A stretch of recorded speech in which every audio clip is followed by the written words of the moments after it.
just going to wait a couple more minutes, but I think everybody's here. So welcome everybody. Thank you so much for braving the cold today. Welcome to this very special event. As part of our talk series for 2024, it's a great pleasure to welcome Ian McLean and guests Helen Hughes and Tristen Harwood to the gallery to celebrate the launch of Ian's recent book, Double Nation, History of Australian Art, in the setting of our annual significant exhibition. So if you haven't seen it already, please take your time after the talk.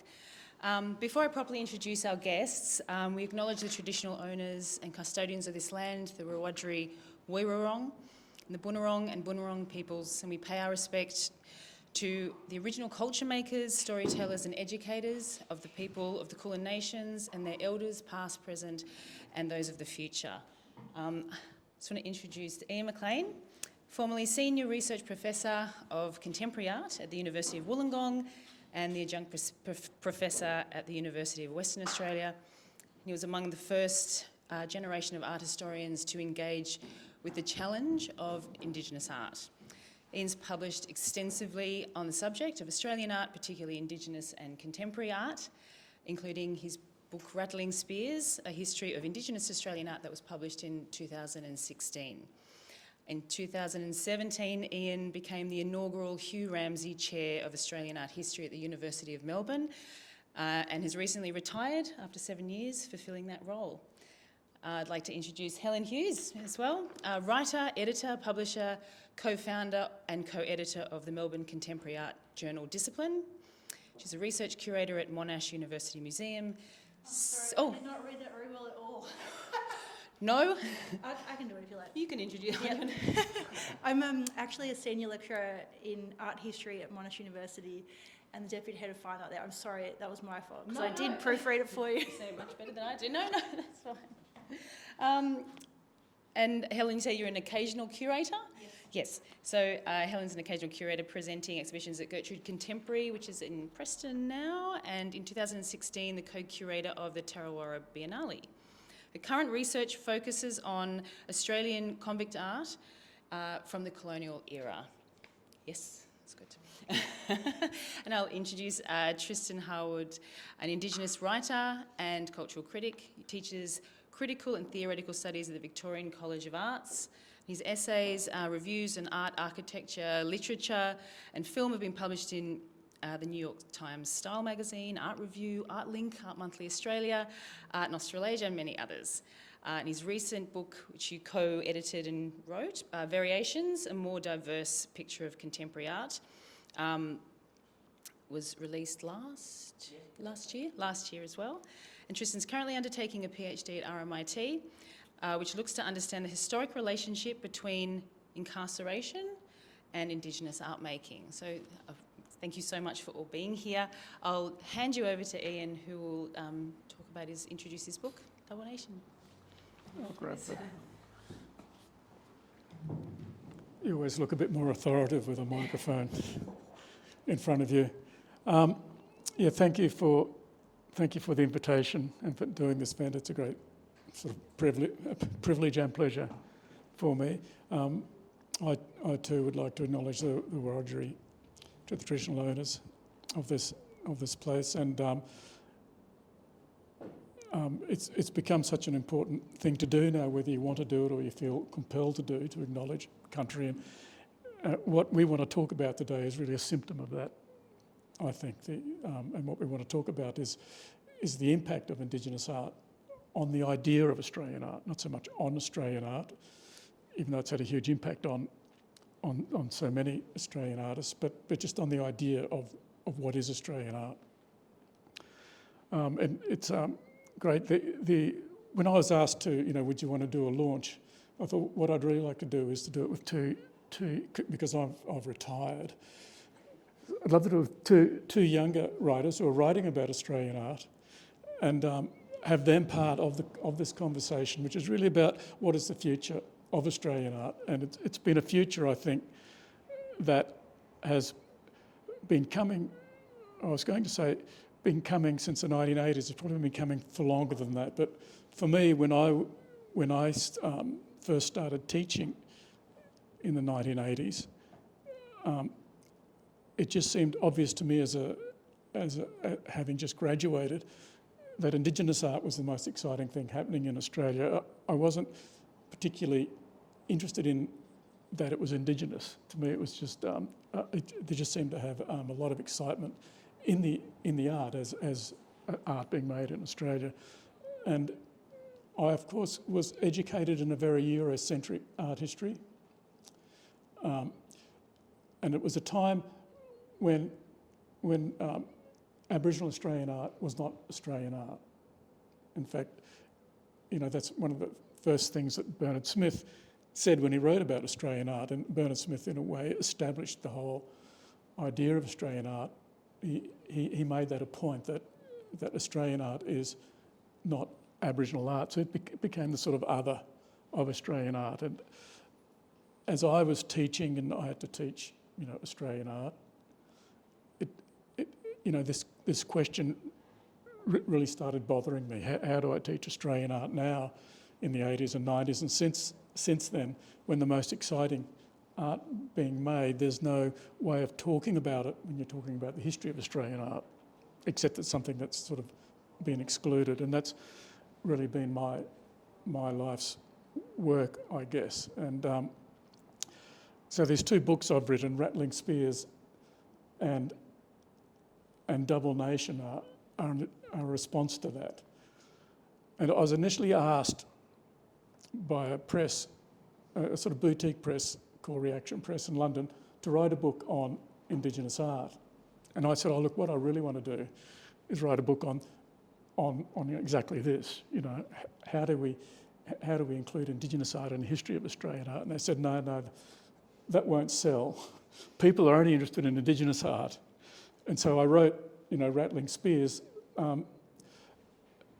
because to me, even though so much was being written on Indigenous art, it was being written on as a contemporary art practice.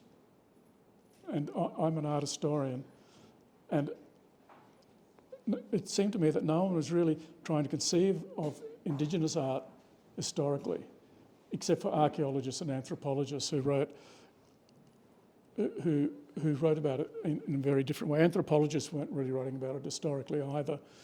And there's actually very little archaeology being done on rock art back in the 80s. It's a real phenomenon of the last 20 years or so. Now, so I sat down to try and write a history of Indigenous art since the late 18th century, since the first sort of contact with, let's just call it modernity, and to write about it historically.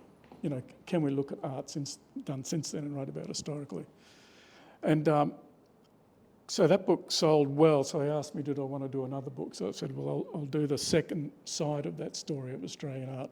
So this sort of apartheid continues in my writing, and I'm hoping the next generation figures out how to do it. And that apartheid is perhaps still necessary because of an apartheid in the Australian consciousness, if you like. Still, we still don't quite know. Even in the museums are trying to figure it out. How do we hang Indigenous and non-Indigenous Australian art together to tell a story about our world today, which to me is what art does. Art being made today tells a story about our art today, and history is then written, from that context back. So historians writing now are always writing about how does the past inform the way we think about the world today, which in our case, as Australians, is how does art being made around the world in a way tell us about what's happening in our country today. So by Australian art, no one really knows what Australian art is anyway, because it can be art made in Australia, outside of Australia, by people who aren't Australian. If you go through any history of Australian art, you'll find people in there. In fact, the very first image in my book is by an Englishman. And a lot of the people in the histories of Australian art made their art outside of Australia. And so this question of what is Australian art's always been a sort of undecidable thing, exactly what it is. And it's always been a contested art history. And usually it's been contested quite fiercely in a sort of ideological sense, usually between the traditionalists and the modernists, however you wanted to define that, these two camps. But today I think it's contested. It's not contested in that way anymore. I don't think there's two ideological camps to which you can go with or go against. No one is really saying Indigenous art's not part of Australian art anymore. It's just that no one knows really how to position Australian art anymore. And it's the big question overhanging, I think, not only it's how we teach Australian art, how it's exhibited, and how we sell it. Now, clearly, I think that Indigenous art has completely trumped what we thought of as Australian art since the 1980s. It's sort of been the biggest claims are being made for Indigenous art, not for Australian art. And so you see straight away how it's difficult to put these two concepts together. Aboriginal Australian art and Australian art, they're the terms we use. And some of these claims, they're big claims. One is that Western desert painting is the only revolutionary art movement in Australia. Obviously made by people who think revolution is a great thing for art. Another big claim is that Aboriginal art is the oldest continuous cultural tradition in the world. Obviously by people who think tradition is a really important thing. So we get this sort of contemporary and traditional thing still running through it. And another big claim, which is the big claim we're talking about today, is that Indigenous art has made us totally rethink the idea of Australian art, and we're sort of still in that process, I guess, of rethinking it. And it's been rethought, in many different ways, so that even when someone's writing about anything to do with Australian art, even when there's, say, an exhibition where there's no Indigenous artists in it, they've got to somehow mention Indigenous art. Somehow it's got to get in there. And a good example is a book that came out at much the same time by a good friend of mine, Rex Butler, called Un-Australian Art, which is really about art made by Australians and non-Australians overseas. Art not made in Australia. But Rex, and so even though Rex isn't really writing about Indigenous art still gets in there. He has to, we have to bring it in somehow. And, I think same with you, Helen, writing on convict art. Helen feels this need, and she might want to talk about this later. What does this need signify? That we feel we have to get it in there some way. Now, I don't have any answers, of course, but these are the thoughts that were behind the book Double Nation, and that's what the double refers to. Here's this nation, which is doubled. It's great, by the way, to have a Gordon Bennett in this room. Gordon Bennett was a great friend of mine. I was very close to, and for him, this was a big issue for him, because he's an Aboriginal artist who said, "I don't make Aboriginal art." And the reason he said that, yet pretty well all of his art is about this issue we're talking about. He could not make art that didn't somehow reference, colonialism and Aboriginal art. And And I was talking to Lana about this earlier. He would never let his work in an Aboriginal art exhibition, never let an Aboriginal art curator buy his work. And so to have his work here in a gallery that specialises in Aboriginal art, and how Diane got permission to do that, you know, is a very interesting story, which I won't go into here. Now I've totally lost track. Oh yes, I'll just close on this in terms of Double Nation. What I wrote about in Double Nation, which is a book where I've actually got a Gordon Bennett picture in there, but I thought I could put it in there because he saw himself as an Australian artist, more or less up until John Howard got elected, and then he didn't want to make Australian art anymore. he wanted to leave Australia, so he's an interesting guy. So this is a book that is not about Indigenous artists, yet there are references to the Indigenous, the black history, if you like, of white Australia on every page pretty well, you know, throughout the book. How do we look at these artworks? And it's all canonical, you know, it's all the usual heroes of Australian art. But how can we look at these pictures, yet know that there's this other story? And so it's a book very much written with Bernard Smith's history of Australian art in mind. You know, I'm sort of like his conscience. I see myself as Bernard was my supervisor, and we've talked about these things quite a lot, because even though Bernard said that Indigenous art is an Australian art, when he wrote his histories, in 1980, he's the first Australian artist to say, oh, I made a big mistake. That's what we've got to, that's all we can talk about from now on. But he didn't really write any more books after that, but he wrote about it in essays. So the way I've structured this book is I've got it in three parts. One I call Empire, and this is not a new idea, of course, but basically there's this period, and I put it from the beginning of settlement, or even from the beginning of Captain Cook, who was the first sort of empire eyes on Australia, up until 1916. To me, that's a whole period of Australian art dealing with the empire, and I divide that into some other sections. One is the penal colony, which is what Helen's writing about now.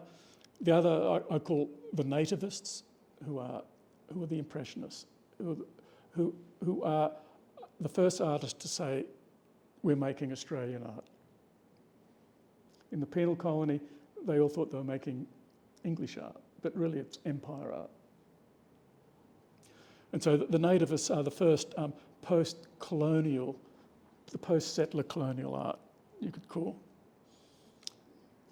1916, the next section I call the Art Wars, which is 1916 to 1940, between the two world wars, where there's this huge struggle amongst us in the Australian art world to make national art. It's the first. The Impressionists have the idea, but no one really takes them up on it. It's not until after 1916, after Gallipoli, that the Australian art world, in the beginning of the first publication of art in Australia, the magazine, this idea of, oh, shit, we're Australians, we should be making Australian art. And there's this huge art war between three factions, really. There's the traditionalists, the modernists, and the Aboriginalists, who are people like Margaret Tristen. And then the last part, the last section I just call Nation, Post-Nation, which is after the Second World War, and where I look at the sort of triumph of Australian art, the idea of Australian art, which is Bernard Smith's book. Bernard Smith's one of those people writing during the Second World War, wanting to define what Australian art is. And that's where there's this great triumph, which is Sidney Nolan and Arthur Boyd. I positioned it around three exhibitions. One's called Recent Australian Painting in London in 1961, which is a celebration post-war, really post-war Australian art. The other is The Field, which I'm sure you've all heard of, in 1968 in Melbourne, which to me is the sort of end of that idea. The Field is all abstract art influenced by New York artists, and the whole idea of national art is, I wouldn't say irrelevant, but no one wants to be a Sydney Nolan and make Australian art anymore. Rather, they want to be national by being internationalists. And I don't think of internationalism as being the opposite of nationalism at all. It's just a different way of conceiving how you position yourself in the world. And I ended with a third exhibition, really, which is called the Great Australian Art Exhibition. Did anyone see that in 1988? Yeah. Daniel Thomas was the curator of that. And that was the first attempt, really, I think, not the first small, there's little smaller exhibitions going on that are already sort of probing this idea, but it's a big exhibition for the bicentenary where suddenly there's women artists in the story of Australian art, there's migrant artists in the story of Australian art, there's, he wants to bring in all these things that, Bernard Smith had left out, basically. And he, in the forward there, he tells a story. He said, we had it all down pat, we're doing it. And he said, oh shit, there's no Aboriginal art in the show. And so they quickly, put that in. And I mean, you can sort of tell from the exhibition because it hasn't really been, thought through. But because people like me have been trying to think it through ever since then. I don't think anyone's really quite, thought it through either. So I'll stop there. And I can ask a question, but I'd love these two to start talking. I was just going to ask you about just the two books, just as Rattling Spears and Double Nation. And you said earlier that Rattling Spears would make more sense to have a book launch here, being an Aboriginal art. Yeah. But it seems like in Rattling Spears, you really focused on that international, like that cross-cultural exchange and Indigenous agency in that in a positive way from like the time straight back from colonisation. But with Double Nation, it's like chasing that identity. And we say, like, were the books ever meant to be as like integrated? Was it never going to happen? When I wrote Rattling Spears, I never thought I'd get an opportunity to try and fill in. This was the only way, in a way, I could do it. And then after writing it, I thought, well, maybe that is the only way I can do it now. But there've basically been two main positions about how we answer the question of the Aboriginalisation of Australian art. The first is that the Aboriginalisation of Australian art is an attempt by white Australians to assimilate Aboriginal art into the national story. That's pretty well what Paul Carter wrote in 1987 in his really interesting book. He was sort of quite dismissive of Aboriginal art, and there was a lot of writers writing like that in the 80s. They saw it as an attempt to co-opt Aboriginal art for the Nationalist project. And of course, the other, so that's 87, and the other is the exact opposite, which and Howard Morphy said this, quite well in his book on Aboriginal art in I think 98, where he said that future art historians will be writing the history of Aboriginal art, in which will be included Australian, or will be included non-Aboriginal artists. And he used artists like Gordon Bennett, and Gordon Bennett's reference to Emance Tillers in that painting as that we've got to a point where we can't write about non-Indigenous artists without talking about Indigenous art. And so therefore, in contemporary art anymore, because there's so much of what that sort of cross-cultural exchange going on now, which just sort of has multiplied since Margaret Preston really started doing it in the 1940s, that you cannot have a history of Indigenous art now in Australian art written after that, because it just keeps appearing, just like you can't not mention other European art in the history of Australian art, because non-Indigenous Australian artists are looking at art from all the world, around the world. The third the third one really is the thing I call post-national art history, where the post in the post-national is not an attempt to name what the national is. Whereas Rex's book I mentioned really is like a transnational. He names the national as a transnational history, that Australian art is now part of a transnational discourse.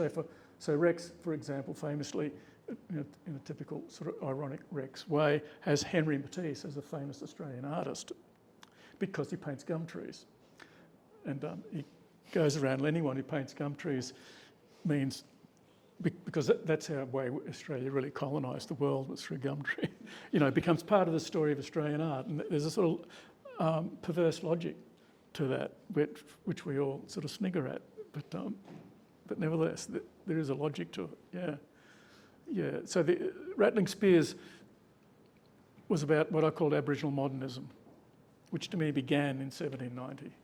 To me, Aboriginal modernism began before non-Aboriginal modernism.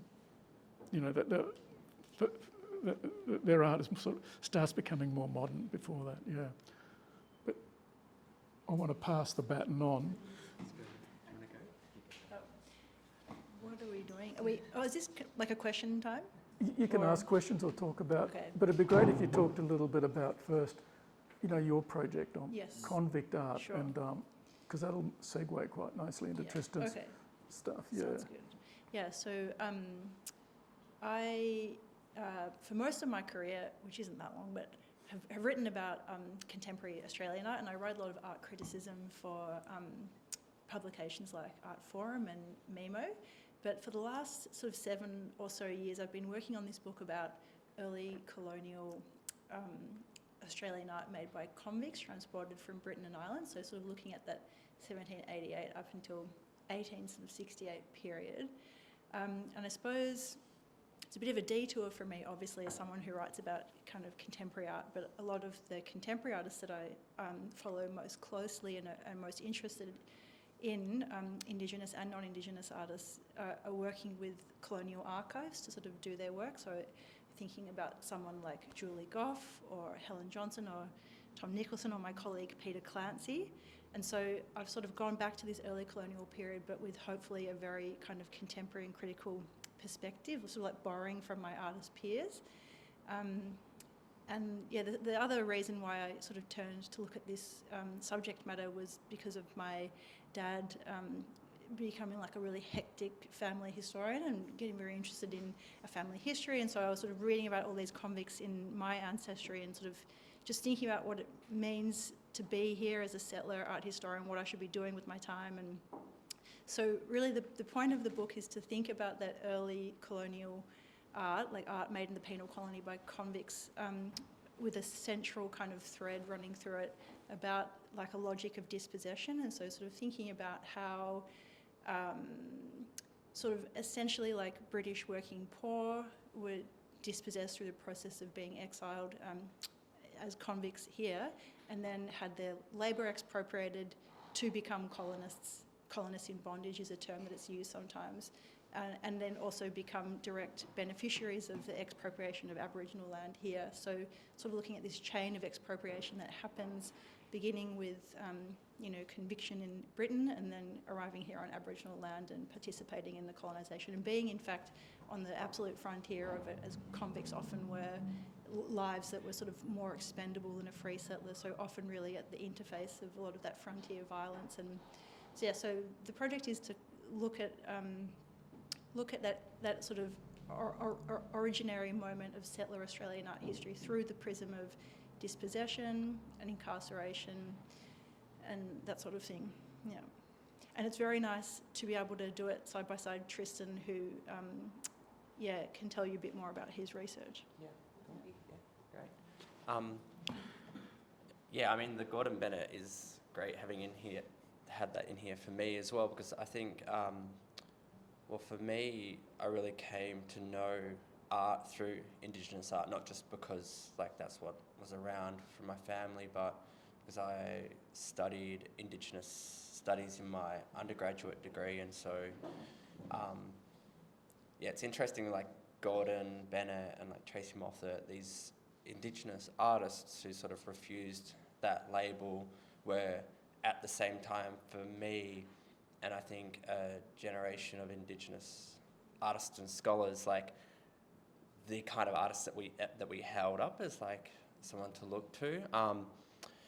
And so, yeah, in terms of, I'm not from an art history background. I studied Indigenous studies and then moved into writing a lot about contemporary art, mostly contemporary Indigenous art, in the form of art criticism and then I began to work alongside artists more, generating essays and those sorts of things. And I recently, the book that was mentioned earlier, I was recently working with some colleagues on this book looking at art across Australia, both Indigenous and non-Indigenous, and sort of through that I was presented with the opportunity to do my PhD, and so I really wanted to kind of firm up a lot of the critical writing I'd been doing and look to the history of Indigenous art more,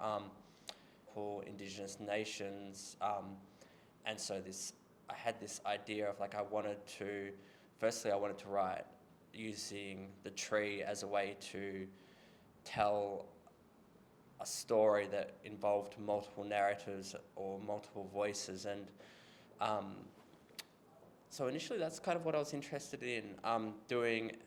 At the same time though, there was a book published in the US called Marking Time that was looking at carceralism, and looking at it kind of provided a methodology for writing about art that was made in prison.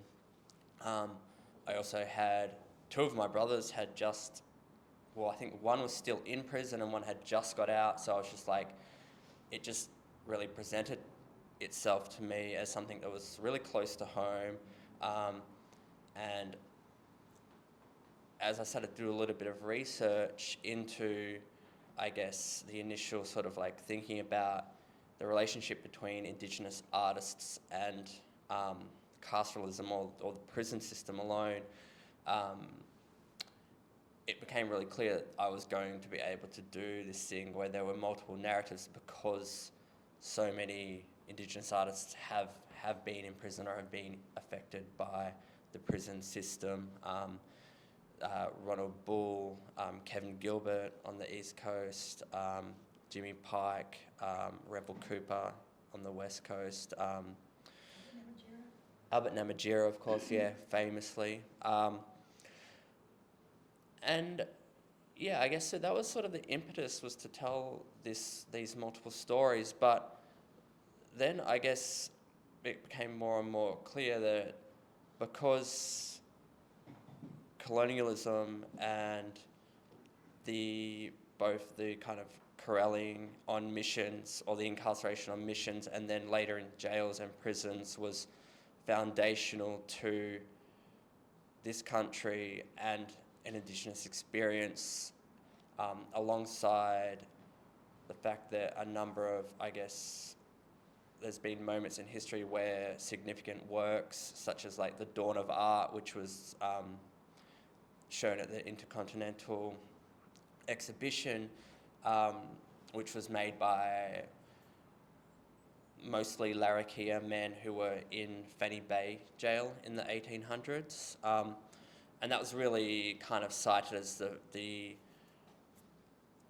it's been cited as the original instance of Indigenous creative practice being called art. And so I've been interested, I guess, in terms of thinking about the issue of like, what does it mean that these sites, which are part of a system used to both oppress and eliminate indigeneity, actually become the site of resistance, or the site where that is inscribed or iterated. And that's kind of, so that's just my PhD sort of research.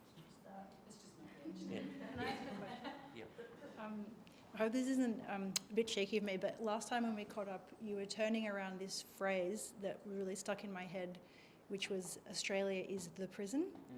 And obviously that really appeals to me as someone who's looking at the early colonial, penal colony period, because obviously when Australia was colonised, there weren't any prisons here, but Europeans thought the natural border of Australia is the prison, so we'll send convicts there and they can abscond into the bush, but they might starve or they might be killed, and they certainly can't swim anywhere. So there's already this mentality that the kind of island continent of Australia is a natural prison of sorts. And then like a few decades later, that logic of the island prison gets replicated or weaponised against Aboriginal communities in places like Flinders Island or Rottnest Island, near where you're from. And so there's this kind of material sense in which Australia is a prison, but then there's, the phrase that you were sharing with me also obviously works in a linguistic kind of way as well, because the term Australia, or the word or the concept, is also a prison in the sense that it papers over all the internal difference in the continent, all the multiple nations, Aboriginal nations that get whitewashed, I suppose, in this term. Anyway, and then Ian, I was thinking Australia is a kind of a thought barrier for you as well, in the sense that you're turning around this concept of national art history and like what does it delimit conceptually. And anyway, I just thought maybe that could be an interesting point for you to talk on the idea of Australia as a prison, like mentally or materially. Yeah, totally. So I guess it was kind of like, from what you said, doing my research, and obviously this crosses into the research Helen does, where it's like looking at, Australia as being kind of like this convict colony, and so a prison in that sense. But it's also been a way for me, I guess, to frame up some of the different modes of castoralism. So there's a legal scholar called Thalia Anthony who talks about, I guess, the mission system and welfare castoralism through to sort of prison the penal castoralism. And so that phrase for me was a way to sort of try to map out how these different sites have all acted as, I guess, forms of prison or incarceration, and been resisted in different ways, politically, materially, and then in terms of forms of creative expression. But it was also, I guess, pointing to like coupling Australia really tightly with colonisation, and the prison as being essential to that, the jail at the time, in the convict era. And I guess because in the research as well, there was a lot of, there was very early reports where the prison is being cited as the most severe punishment for Aboriginal people. So like they're looking at it's in very different terminology to what we'd use now, but looking at the kind of like psychological impact of confinement in a cell as being a more severe and therefore effective punishment than corporal punishment, and even hanging is being cited as being like, if you want to have a dramatic impact on a group of black fellas, put some of them in prison. That's going to be more effective than them seeing their countrymen be hanged. And so kind of like riffing on that, and I guess I just wanted something kind of provocational as well. Oh, great. There's kind of two parts of that question I was just going to say before we go to Ian, but obviously in invoking Australia as a prison, you maybe also signposting your methodology or approach, which I would guess is sort of informed by abolitionism, or like an abolitionist kind of perspective. And so I guess I was just thinking in relation to your question about where do we put Aboriginal Australian art? Do we include one in the other? Or where does the gallery, how does the museum house it? I was sort of thinking of course with the project of abolitionist thinking, it's sort of about, you have to imagine a place where there are no prisons or those colonial institutions, and it's a difficult thought act because it requires like total imagination. And I wondered if there was like a comparison there, like thinking about the museum, like is there no museum that houses those two? Like, do we need a whole new imagination of what it is? It may not be art history that holds the two together. Do you know what I mean? Like, Anyway, I'll just chuck it to you. Yeah, well, of course, we can think of the museum as a prison anyway, and many people have. The thing I thought of when you were talking was that the first, Paul Carter's pointed this out, about the first thing that Philip did when he arrived in Sydney with all the prisoners was to send, I think it was Hunter he sent, I can't remember, up to Norfolk Island to create a prison for Sydney, which is where any prisoner who did something bad would go. And then various other prisons were created as if became a place where to create more prisons, in Newcastle and down in Tasmania and even Melbourne they just had a look at to make it a prison. Yeah, but so the idea that art history might become, might fade away as a discipline because it can't answer the questions being asked today, or certainly not the tropes of national art, which are just foundational to the discipline. The discipline gets born in the 19th century in an attempt to write national art histories, because in Europe they're getting rid of all the kings and queens, and art history there, art served a different purpose. It was something that kings and queens and aristocracy collected.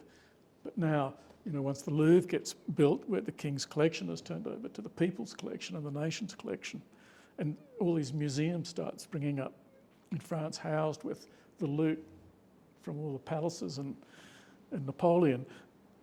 This question is of how do we create a national history? And so art history gets born to do that, and maybe it's only good for answering that question.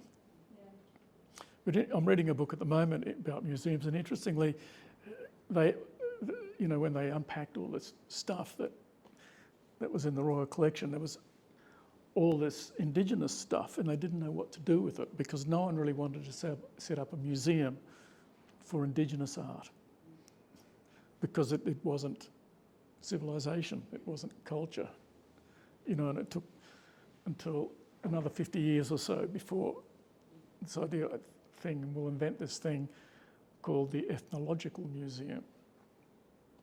Or if we don't have one, it'll be in a natural history museum. So if we think of museums as sort of prisons in that way, in that they categorise and decide, what goes in that museum and what goes in this museum. And that's what Bernard always said. Well, I'm an art historian, so I don't do Indigenous art. That's for the anthropologists. They're the experts. And so he's sort of doing the same sort of things. And I guess prisons do that as well. Is to you're free or you're not. Yeah. Just got a question about the challenge of still writing art history and art history scholars. So the Hugh Ramsay chair, which you're now that was to address a decline in Australian art history. Is that true? Like in writing Australian? Well, it's more complicated than that, but so there's a sponsor to the Hugh Ramsay chair. There's something Melbourne Uni gets. They get people to give them a lot of money to set up chairs or employ professors. And she was telling me, when she decided, and she's the great-granddaughter, I think, of Hugh Ramsay.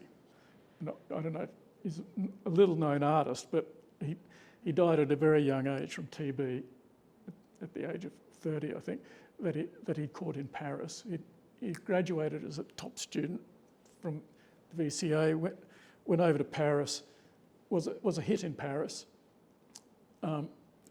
He started making it in the salon, and then he suddenly died. And so he's someone who never really got into the story of Australian art, because that was the time of Impressionism, and you're meant to be painting gum trees, not Parisian portraits, sort of thing. So she wanted to set this up in honour of him, and she was advised by Australian art historians not to do it, because Australian art history is a dead sub-discipline because no one's interested in the idea of Australian art anymore.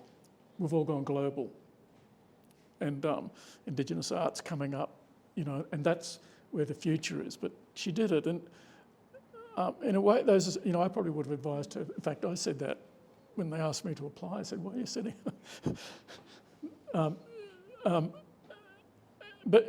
And there were hardly any PhD students doing stuff on Australian art back then. They're all doing, global art, postmodernist art, and all of this. Australian art had really dropped out of the picture, even though it was quite big in the 80s. The Whitlam era created a new sort of national spirit. But interestingly, I've now got all these. I've just retired. I've still got half of them. PhD students doing Australian art, and even Helen, who's into contemporary art. She's writing a book on the convicts. So there's been this, what I see as a very interesting turn, because to me it's a really interesting question. What is Australian art, and it does go back to that. What Helen said. Can you write national art histories anymore? Is the term Australian art? Does it mean anything? But, we live in a world that's governed, supposedly, by the United Nations. And the whole world is divided into nation states, and they all have their national art museums, and where they are all developing this sort of national consciousness. So to me, it'll be around for quite a while, the idea of national art. But we're just struggling to imagine what it is. Yeah. I've got one more question for all of you, and then we'll open the floor to questions from the audience. But we've been discussing the two books, Double Nation and Rattling Spears, as opposed to the tensions in Australian art history. But Tristen, your book and Helen's research in variations, it isn't just it's actually focused on artists from all different sort of diverse backgrounds, neurodiversity as well, incarceration. So is there also another separate art history that is also not included in this? It's not just Indigenous art. There's also is it outsider art? Can you say that? Does that exist anymore? Is that also part of that? Yeah, well, outsider art's very insider now. But certainly when I wrote Double Nation, I'd never thought of the idea that Australia was a prison culture, and that that prism of the prison. It's so I think there's lots. We need these new ideas to certainly start that. And as Helen says, all those artists in that bit I call the empire bit up until 1820, and then of course they stay on. A lot of them, they're all prisoners. They're all convicts, and it's not till the settlers start to arrive, really from the 1830s, but I guess a bit from the 1820s onwards, and Australia says, we don't want to be a prison colony anymore, we want to be a settler colony, which is a totally different ball game. Do you start getting an idea of, this sort of nativist idea of the colonial born? Yeah, I guess with variations, it was very much like trying to do something it's really quite difficult to do, which was to look at artists who have, for various reasons, been excluded from the art historical kind of narrative, but also art discourse as well, without sort of inscribing them with the term outsider, because it's I guess the outsiderness is an imposed outsiderness, and it names them as always the other to a kind of centered or central narrative. And so that book was really trying to bring together different approaches to doing kind of art history or art writing, and so looking at different methods of narrating, particularly for artists who are neurodiverse or might be non-verbal. And so we worked myself, Anthony White and Grace McQuilton worked really closely with artists and with managers of supported studios, so like Studio A or Arts Project, that work with artists with various disabilities. And I think for me, that book, it was, about creating a document. It was about creating a document of these artists' work that also had them as central to writing the narrative, but in doing that also figured them as the reader of the history or of what it was. In my work, it's very, I'm very conscious of I guess like who my readers are, and so writing, I'm Indigenous. Sometimes I call myself an Indigenous writer, sometimes I don't. Depends on what I'm writing for, but I'm always writing for an Indigenous reader, regardless of whether it's about, a Mwanjul painting or a non-Indigenous artist. I would just say, my project's kind of interesting because even though there's only one book on Australian convict art from the late 70s, which is really a series of biographic sketches of the artist. It doesn't trace a bigger argument. So, but despite that, there is like bucket loads of research that's already been done on the key artists in my area. So for me, it's not a question of uncovering primary research, and in a sense, it's more of a how do I tell the story, and it's all kind of a question of methodology, I suppose. And so, like Tristen, when Nicole Fleetwood's book, Marking Time, came out, which is about contemporary art and the North American prison industrial complex, she develops this theory of carceral aesthetics, which I think Tristen mentioned, and all of a sudden it gives you a way to sort of look at that early colonial period in a coherent light, sort of looking at it as prison art, but of course mapping her idea of carceral aesthetics onto a bunch of white effectively settlers who were convicts doesn't make any sense. Like, it's perverse almost. But one of the things that's quite interesting is to sort of ask that question, like, how did a group of white convicts become, the first settlers in a way? How can we think that in line with the overrepresentation of Aboriginal people in Australian prisons today? Like, what is that relationship, and how can we use art history to think that link? That's sort of, so instead of, it's not so much a primary research project, more as a methodological one, I suppose. And so with those convict artists, like many of them had, they were forgers or like incredible, so they, essentially painted the first or made the first works of art, like even if it was on the first fleet before it even arrived in Australia. So how does, sorry, that was a really nice one. Can I just say one more thing?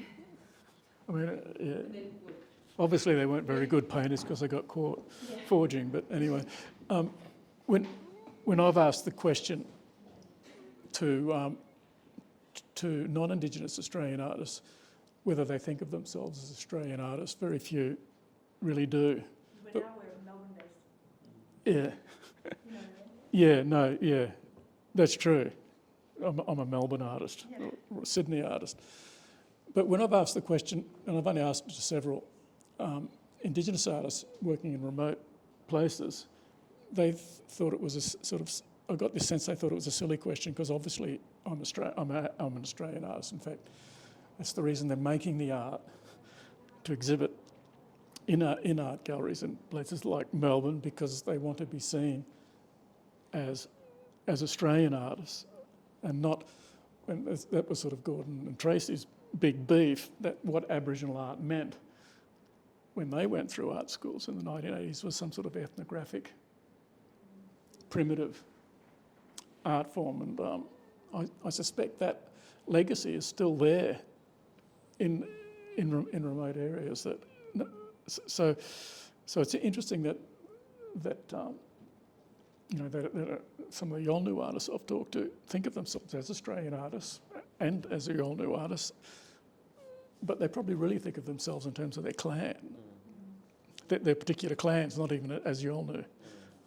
They tell the curators they're Yolngu or Australians, but But so they don't have a problem with these categories, perhaps because they don't think that categories, probably because for them categories don't have to be categories, or that categories can be loose things that mean different things in different contexts, and it's the context which the categories are used that are important. And maybe that's how we've got to think about what this word Australian art means. Yes. Well, the narrative Mamaru in the middle room there, so which is quite fortuitous that we've got this artist who was integral to the Yirrkala church panels, which is was a kind of central to this First Nation workshop that happened just before COVID, and so this was so. I think Charles Green was saying that it's one of the most important works of art in First Nation art. The panels. The panels. Yeah, the greatest Australian art work, and of course Narrabeen was, he was the all-new artist back in the 50s who really had this drive to be a contemporary artist, and was trying to convince all his other mates, this is what you should be doing, Yeah. Okay. Well, I will open up for questions. Does anyone have any questions for any of our speakers? I'll just grab I want to this. send that. It's just a little thought, but because you're speaking about Australia potentially as a prison in itself, I'm wondering about all the people that came out after during the Second World War from Europe, escaping the Nazis, or the refugees from Vietnam or Cambodia or China, and how they would see Australia in the opposite way, as a place for freedom for them to establish themselves in, work really hard. Some of them are artists. Maybe that's a missing history, is to look at artists that have come out of the extreme circumstances of another place and then come to Australia, and it's a new free place. I don't know. Any thoughts on that one? You've got Anyone wanted? war refugees in Double Nation, so Yeah, I was going to say, when I wrote Double Nation, one of the big things I have in my head is that we're just so obsessed with Indigenous, non-Indigenous, that we can't see exactly what you're talking about. And I didn't really talk about it much, but I begin with a little quote by an African-Australian critic. And I think I end, I return to him again and to his point of being what it's like being a black African writer, writing in Australia with the Indigenous thing and non-Indigenous thing so big, and he's sort of feeling not part of that story. And I mean, you're exactly right. It's another other that Australian art, certainly that the Great Australian Art Exhibition did start to think about that, but I think we've sort of put that aside a bit. We were thinking about it quite a bit in the 80s, but the Indigenous thing has become so big that it's become another blind spot, if you think. And that, of course, is how all art history gets reinvigorated. You discover the blind spots, the ones that got left out. I don't know if anyone else. I mean, I don't have much to say to that, but I mean, in terms of Australia being a less violent place than other parts of the world isn't part of what I'm looking at. But I mean, it's great that some people have been able to make a life here, but when I was working, teaching young people that were held in Parkville Remand Centre, so that's a youth detention centre, the Indigenous people we know are severely overrepresented in the prison system, but what was really apparent working in youth detention was Pacific Islanders and Sudanese young people who are coming here for these very reasons that you've mentioned and are still ending up in this system. So that carceral system is what I'm critiquing, not the decision to flee and see this country is potentially a more viable option. Like, I think when you speak to most Indigenous people, they're very, like myself, are very welcoming to the migrant experience. And like, I think a nation that doesn't rely on putting people in cages would be a better place, even still, for migrants. Yeah. Well, exactly, and yeah, and I mean that is so. There's like refugee art project. There are artists and facilitators work, and we do have some of that in variations, but it's definitely beyond the scope of what I'm doing in my PhD. And only just to add, definitely 100% take on board what you're saying, but just further to what Tristen was saying, obviously lots of post-war European migrants were subject to White Australia policy screening, so it wasn't like they were encountering a free land. They were already going through a barrier, a carceral barrier of sorts, before they could have a free life here. So, yeah, and then of course, like the excision of different parts of the Australian border to make sure that you can't land here. So I would say it's still very present in terms of how we greet migrants or asylum seekers. That carceral logic.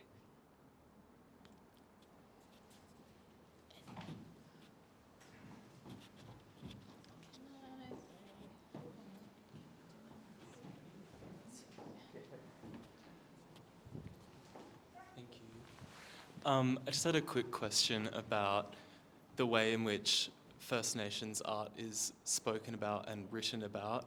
I think particularly I'm thinking about the way in which local art histories have really soared in the past 5 or so years with things like Mimo and Dispatch in Perth, etc., around the rest of the country.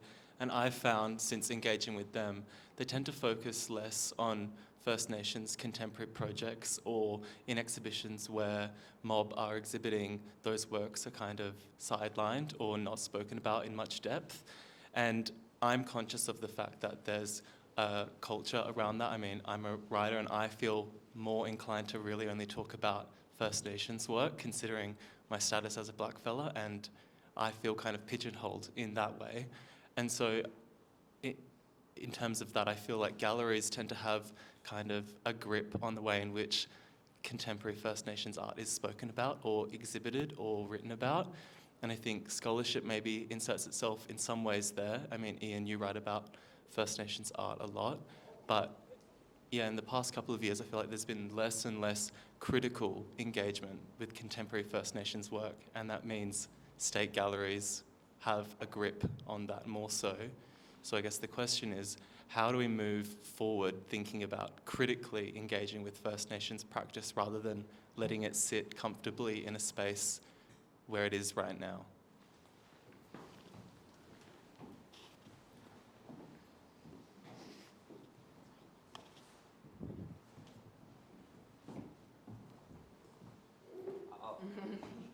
Yeah, the Indigenous person yeah. answer the question. I mean, I feel like my answer to that is yes. Like, that is the situation we're presented with, and a lot of scholarship on Indigenous art is being written by curators, and sometimes that's really great.